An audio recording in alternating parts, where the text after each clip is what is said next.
Well, hello, my fellow road warriors and office suite escapees. Welcome back to Midlife Trucker, where your host, Tom Bell, former suit-wearing executive, now navigates the asphalt jungle with the finesse of a caffeinated spreadsheet wizard.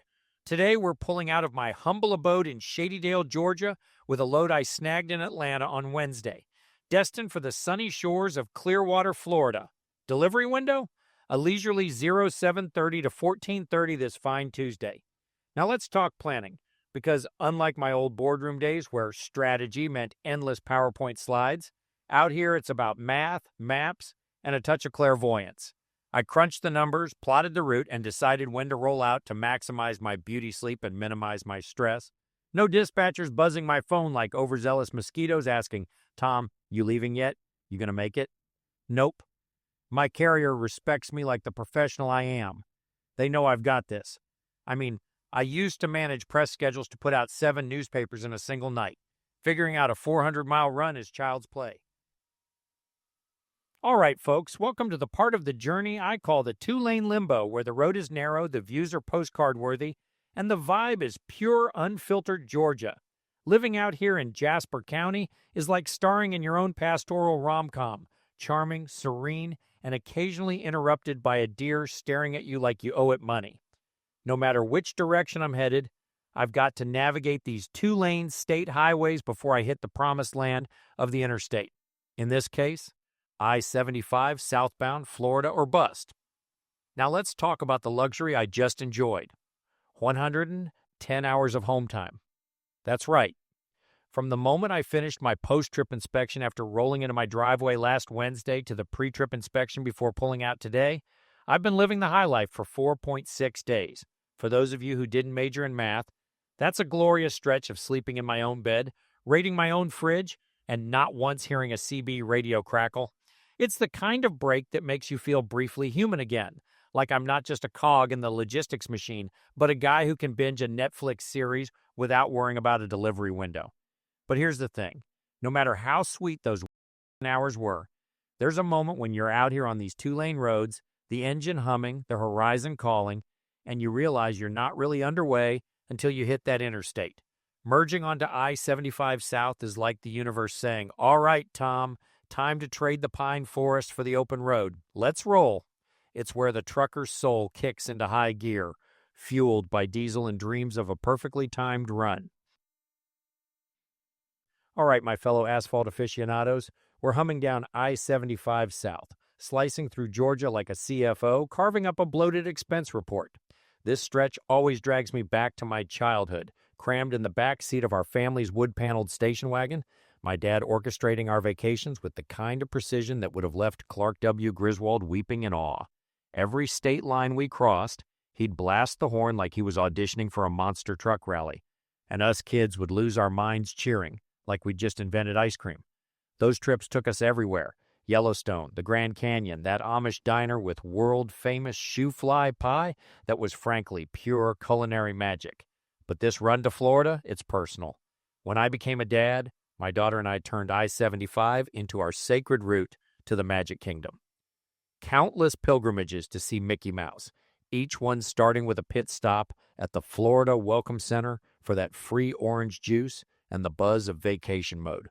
We'd stretch our legs, snap a photo by the Welcome to Florida sign, and debate whether Space Mountain or Splash Mountain deserved first dibs. Those memories hit harder than a pothole at 65 miles an hour. And here's the kicker. It wasn't just my daughter who stole the show in front of Cinderella's castle. Years ago, right there in the heart of the Magic Kingdom, with fireworks popping and that castle glowing like a corporate bonus check, I got down on one knee and asked my wife to marry me. Spoiler, she said, yes. Probably because I promised her a lifetime supply of sarcasm and trucker stories.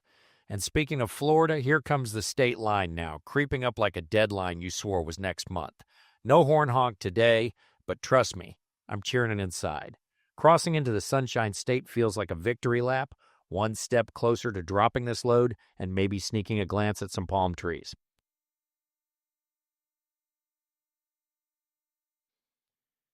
All right, folks, buckle up for a masterclass in why planning isn't just a buzzword from my old boardroom days, it's a trucker's lifeline. Today's run threw me a curveball that'd make even the most seasoned logistics guru sweat through their tie. Picture this. I'm cruising down I-75, mentally rehearsing my victory lap into Clearwater, when bam, a 2-hour traffic jam rears its ugly head. Cause, a truck fire cleanup that had the highway looking like a Michael Bay movie set, complete with flashing lights, smoke, and enough rubberneckers to fill a stadium. Some poor driver's rig decided to go full pyrotechnics, and we all got stuck in the sequel nobody asked for. Now, back in my executive days, a delay like this would have meant firing off a dozen emails with urgent in the subject line and scheduling a crisis meeting nobody wanted. Out here, it's just another Monday. Thankfully, the hours of service rules have this glorious little loophole called adverse conditions. It's like a get-out-of-jail-free card for truckers, granting you 2 extra hours on your drive clock and workday clock when the road gods decide to mess with you. Did I need it today? Nope. Why? Because the Tom plans like a chess grandmaster playing 4D checkers. I built enough buffer time into my schedule to handle this nonsense without breaking a sweat. Planning isn't just about getting from A to B. It's about anticipating the inevitable chaos of the open road. Traffic jams, construction, or say, a flaming semi turning the highway into a barbecue. All in a day's work when you've got a plan tighter than a CEO's expense account. And speaking of that fiery fiasco, there it is now, off to the left. The cleanup crew wrapping up what's left of that poor truck, looking like a cautionary tale about checking your brakes. So my brilliant plan had me rolling into the Tampa area around 1900, but thanks to that fiery fiasco, I pulled in at 2100. Now, any trucker worth their logbook knows that by 9 p.m., travel centers and rest areas around Tampa are packed tighter than a CEO's schedule during a merger. But fear not, the Tom had a plan. My carrier's got parking solutions that make other drivers jealous. Solid customers who let us park, drop yards, terminals, the works. I slid into a pre-vetted facility where parking's as easy as a Monday morning board meeting. Well, easier, actually. Nobody's asking me to circle back on a load. That's a wrap, folks. Time to park this rig, dig into some of my wife's legendary homemade potato salad, and clock my 10-hour break.